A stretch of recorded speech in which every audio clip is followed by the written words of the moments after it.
bonjour à tous, bienvenue à la clinique esthétive. Donc nous sommes avec Julien qui a réalisé son intervention de la transplantation capillaire avec la méthode DHI à l'avant et FUE Saphir. Julien, bonjour. Salut. Déjà dans un premier temps, je te remercie de faire cette petite vidéo, c'est important, ça m'aide dans mon travail, je te mens pas. C'est super sympa de sa part de pouvoir partager l'expérience avec tout le monde parce que grâce à ces vidéos là, je pense que ça peut aider beaucoup de personnes. Comme ça peut t'aider parce que peut-être tu as regardé une ou deux vidéos que tu m'as dit rapidement et tu as pris la décision assez rapidement. Ça m'a rassuré, ouais. Peut-être tu as été un peu plus courageux que certains parce qu'il y en a, ils préfèrent regarder un peu plus de vidéos, avoir beaucoup plus de petits reportages peut-être comme celui-ci. Donc je te remercie. Julien, j'ai préparé quelques questions à te poser. C'est des questions qui me reviennent très souvent pendant les communications que j'ai avec les futurs patients qui me demandent. Julien, déjà, on a utilisé la méthode, je viens de vous en parler. En fait, on a fait la DHI à l'avant et on a fait la FUE Saphir au niveau du vertex avec 4500 follicules sur une seule séance. Julien, j'ai une petite question. Est-ce que c'est vraiment le chirurgien qui a réalisé l'intervention de l'extraction des follicules et de la transplantation avec la méthode DHI? Ouais, c'est lui qui était là tout au long du processus et c'est lui-même qui a fait. Il était assisté, mais c'est lui qui a tout fait de A à Z pour ces deux parties, exactement. Ouais. Voilà, c'est très important. C'est un point qui est vraiment très important parce que pendant la DHI, donc c'est le chirurgien qui fait l'extraction et qui remet les follicules une par une à l'aide des petits stylets Shoei. Donc je pense que Julien est bien placé pour dire oui ou non, c'est lui qui a réalisé l'intervention. Ça fait 2 jours qu'il sort d'intervention, aujourd'hui c'était ses soins. Donc il a répondu à votre question, parce que cette question elle me revient souvent, est-ce que c'est possible? Non. J'ai même entendu que le chirurgien ne pouvait pas le faire, la DHI tout seul. Je pense que tu as été témoin, il a réalisé son intervention du début à la fin. Ouais, j'ai été témoin, moi c'était quelque chose qui était aussi important pour moi, que ce soit vraiment le chirurgien qui s'en occupe. Il n'y a pas une personne, pas une autre personne. C'était trop important pour le déléguer, ça, ouais. Voilà, parce que tu as eu une conversation au téléphone avec le papa et qui t'a dit que voilà, c'est le chirurgien qui va réaliser cette intervention. Donc voilà, je voulais vraiment partager ça avec vous et en profiter avec Julien pour de le dire vraiment face à une caméra et pour tout le monde. Donc c'est le même service pour tout le monde, hein, c'est pas exceptionnellement pour Julien. Parce qu'il y avait d'autres patients et Julien a vu aussi les autres patients qui ont eu la même prestation, je pense. Ouais. Tu as été témoin aussi de ça. Ouais, on a mangé ensemble et tout, donc ouais. Voilà, à l'hôtel. Ils étaient tous contents de la chose. Ouais. Super. J'ai une autre question par rapport à l'anesthésie locale. Donc on va être sincère face à la vidéo parce que je sais que c'est le moment le plus désagréable de l'intervention. Je te laisse la parole. Ouais, c'est quelque chose qui passe hyper vite. En fait, si je me rappelle bien, il y a une première pré-anesthésie sur la zone donneuse. Et ensuite l'anesthésie c'est une piqûre en fait, mais ça se fait hyper vite. Contrôle de la respiration, inspiration, expiration, et après j'ai même pas réellement senti quand il y a eu l'anesthésie. Alors la partie cortex je l'ai pas senti du tout. Et ce qui est intéressant sur l'anesthésie, c'est qu'en fait on fait une première anesthésie, c'est nous après qui disons si vraiment on ressent quelque chose ou pas. C'est très important de pouvoir communiquer quand même un minimum avec le chirurgien, de dire oui ou non, parce que le chirurgien ne sait pas si tu as encore des douleurs. Donc il faut vraiment partager cela pendant l'intervention. C'est un point qui est très important. Ne pas souffrir en fait, ne pas supporter de douleur.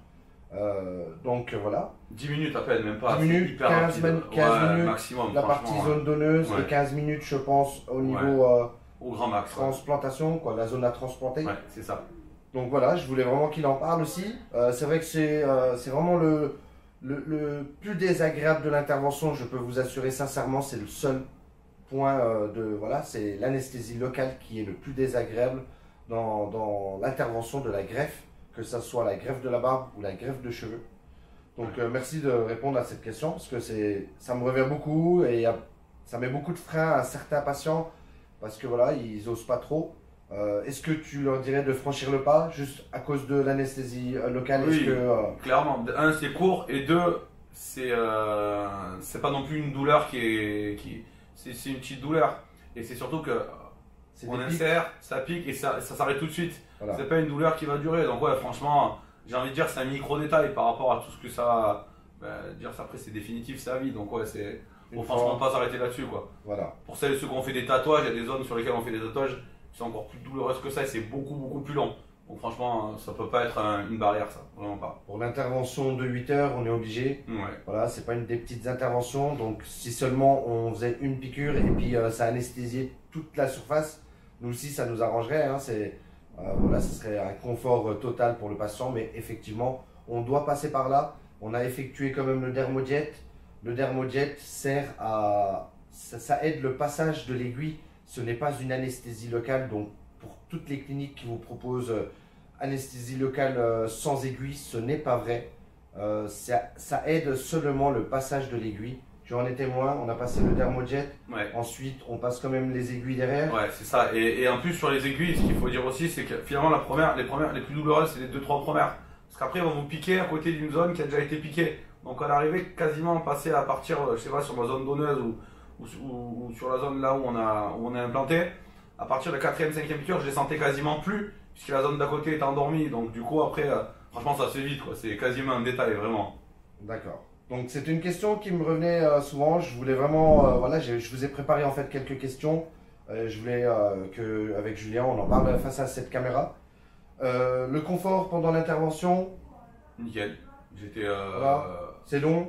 Ouais, c'est long, mais après, voilà, allongé tout au long de l'intervention, assis, un moment sur le côté en fonction de là où il prenait ou de là où il mettait. Voilà. Après, ça se fait bien, on a des petites pauses dès qu'il faut pour déjeuner, pour un petit peu aller, on va dire, s'aérer la tête, donc ça se fait, quoi, encore une fois. Donc voilà, Ouais. première étape, on se met sur le ventre pour réaliser l'extraction. Ça dure un certain temps. Une fois qu'on a fini cette étape, c'est vrai que sur le ventre, c'est moins confortable que sur le dos. Une fois que je pense que vous passez à l'étape sur le dos, je pense que c'est un peu plus confortable quand même Ouais, sur le ventre. Oui. Bon, franchement, on est allongé, on est calé. Après, même sur la fin, moi, j'ai mis mes écouteurs, j'ai écouté de la musique. Voilà, Donc, pour passer le moment un peu ouais. plus Plus rapidement, agréablement. finalement. Ouais. Voilà. C'est ça. Donc, une autre question. Étais-tu rassuré par l'équipe médicale? Est-ce qu'ils ont su être à la hauteur à tout moment de la journée? Ouais, l'équipe médicale, même toi, Ali avec ton frangin et ton père aussi, Voilà. tous les trois, et l'équipe médicale, ouais, à 100%, quoi. J'ai pas eu un moment de doute au moment où De je savais solitude, pas. où tu Ouais, t'es jamais. ressenti seul. Toi, tu passais, ça permettait de leur parler. Voilà. Moi, si quelque chose à dire, mais c'était. Non, franchement. Donc, est-ce que tu peux venir seul, même si tu as personne pour t'accompagner, est-ce que tu peux venir seul quand même? Ah oui, vous pouvez venir tout seul. Moi, je suis venu tout seul Voilà. de Nîmes. Franchement, aucun problème. Vous pouvez venir seul. Et réellement, vous n'êtes pas seul parce qu'ils sont là et je peux vous assurer Voilà. qu'ils sont là. Je Quand dis on à dit la du fin. matin au soir, c'est même du matin à la nuit, clairement. Ils sont là quand vrai. on a besoin et vous venez seul, il n'y a aucun problème. Ouais. Donc voilà, c'est pour toutes les personnes qui me demandent est-ce que je peux venir seul, est-ce que je dois être accompagné. Si vous êtes accompagné, vous vous sentez mieux, tant mieux, essayez de venir avec cette personne. Mais si vraiment vous avez personne pour être accompagné, n'hésitez pas, on est là avec vous, on vous laisse pas, on est vraiment à vos côtés. Donc c'est vrai qu'on reste pas pendant 8, 9, 10 heures pendant l'intervention. Hein. Il ne faut pas s'imaginer ça que pendant l'intervention, on n'est pas à côté de toi, juste à côté pendant 10 heures. Donc ça serait super long et ça serait dérangeant pour l'équipe médicale. Oui, il n'y parce aura pas que, d'intérêt en plus, pas même d'intérêt. pour le patient. Voilà, Mais tu venais quand même régulièrement. toutes les heures, voilà, pour ça Pour va. te qu'est-ce qu'il faut, ouais. demander au médecin s'il y avait besoin de communiquer, dire des choses. Donc je pense qu'on est vraiment présent tout au long de cette aventure de la greffe de cheveux, que ça soit pendant l'intervention et pendant les soins. Même quand vous êtes à l'hôtel, vous avez besoin de quelque chose, on est là, on essaie d'être assez réactif en créant des groupes entre le frère qui est dans le groupe avec le patient et le papa que des fois aussi il est dans le groupe. Donc on est quand même deux minimum deux à te suivre et Ouais. à essayer de répondre très rapidement. On sait que voilà, plus on répond rapidement, mieux c'est pour voilà, le service, la prestation. Donc voilà, c'était pour vous parler un petit peu aussi de ce sujet-là. Et je vais te demander ce que tu recommandes à tes proches, la clinique esthétive. Moi, je la recommande ouais, à 100%. Si on part de A à Z, première chose, j'arrive à l'aéroport. C'est hyper facile, je suis accueilli, on m'amène directement, j'arrive à l'hôtel. Tout est prêt, tout est cadré, l'hôtel est top. Visite de la clinique. La clinique, c'est une clinique, franchement, c'est une vraie clinique, quoi. Faut pas s'imaginer un truc, c'est moderne, c'est pro, ils ont leur espace à eux. De A à Z, je recommande. Là, je vais pas tarder à partir. Je vais me faire ramener jusqu'à l'aéroport. Franchement, je suis resté 5 jours, parce que je suis resté un peu plus. Pour me balader et tout. On a été voir un match de foot avec Julien. Ils m'ont même amené voir Fenerbahçe contre Beşiktaş. J'ai été me balader au souk, enfin, c'est vraiment bien. Et ce qui est important de dire aussi, c'est respecter le temps qu'on vous donne pour venir. Faut pas dire je veux gagner une journée. Moi, je travaille beaucoup, je l'ai fait pendant mes vacances. C'est important, mais après, vous êtes franchement accompagné tout le temps. Donc, ouais, on recommande à 100%. Et il faut pas se dire, putain, c'est loin, on est dans un autre pays. C'est cadré de A à Z. Donc, les yeux fermés, vous pouvez y aller. Je fais juste une petite parenthèse. On a été voir le match de foot et il a été au souk avant l'intervention. Oui, bien sûr. Faites très attention à ça. Je le déconseille vraiment. Ouais. Après l'intervention, c'est repos. Ouais. On ne vous donne pas des jours. Par exemple, on ne veut pas vous garder 3 jours ici par plaisir. Hein. C'est vraiment reposez-vous après votre intervention. Donc je voulais vraiment préciser ça. Ça a été mon cas hier. Repos, vraiment, voilà. Repos. On se promène au début, on fait les visites si vous voulez. Mais le jour de l'intervention, surtout le lendemain de l'intervention, repos total à la chambre d'hôtel, très très important. C'est pour votre confort, pour vous vous sentez bien quand vous repartez de Turquie. C'est très important de repartir en pleine forme. Donc je voulais juste préciser ce petit sujet-là. Maintenant, j'ai une dernière, je crois, question. Ma dernière question, c'était... Si c'était à refaire, est-ce que tu referais cette aventure de la greffe de cheveux? Ah oui, je la referais, ouais. Sincèrement, 100%, malgré ses inconvénients, parce que c'est long, parce que voilà, il y a quand même l'anesthésie locale. Ouais. Si c'est à faire, je pense, voilà, si vous vraiment vous voulez retrouver vos cheveux, refaire une greffe de cheveux, c'est vrai qu'il faut donner un petit effort, se déplacer, être patient un petit peu pendant l'intervention, nous faire confiance. Surtout, c'est vraiment ça, c'est très très important. Quand vous venez nous voir ici à la clinique, d'être positif, nous faire confiance, c'est des points qui vont améliorer l'ambiance, qui va améliorer un peu vraiment tout. Ouais. Franchement, c'est pas ça. Si tu viens ici et que tu nous fais confiance, totalement, ouais. Je pense que ça se passe bien. Ouais, ça se passe très bien. Et puis bon, 10 heures d'opération, on va dire pour une vie, et même avec nous, 4 jours ou 5 jours, c'est rien, quoi. Donc voilà. Ouais, franchement, je le referai et je suis hyper content de l'avoir fait. Voilà, donc je remercie vraiment Julien de partager cette vidéo. Peut-être elle a été longue, mais voilà, si vous avez regardé la vidéo, je vous remercie. C'est une vidéo qui sont importantes parce que voilà, c'est le patient, on peut pas faire de montage, hein, c'est vraiment, on s'est mis face à la caméra, un micro, et puis on essaie de partager ça directement comme ça. Ouais. On est témoin, je pense. J'ai préparé un petit peu la mise en scène, on va dire, juste des positions, hein, on n'a pas... Et j'ai préparé mes petites questions que j'ai au téléphone.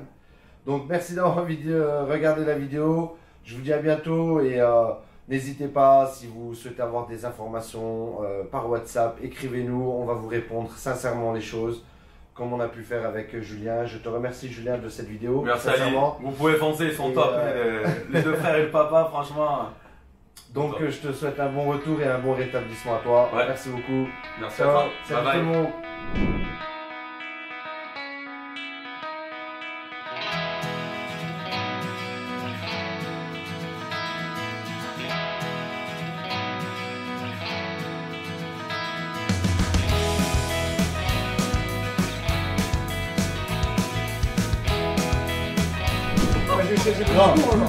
Bon les gars, une petite vidéo pour vous souhaiter joyeuses fêtes de fin d'année. On boit des coups, on a des cheveux. Il y a mon frère qui est avec moi.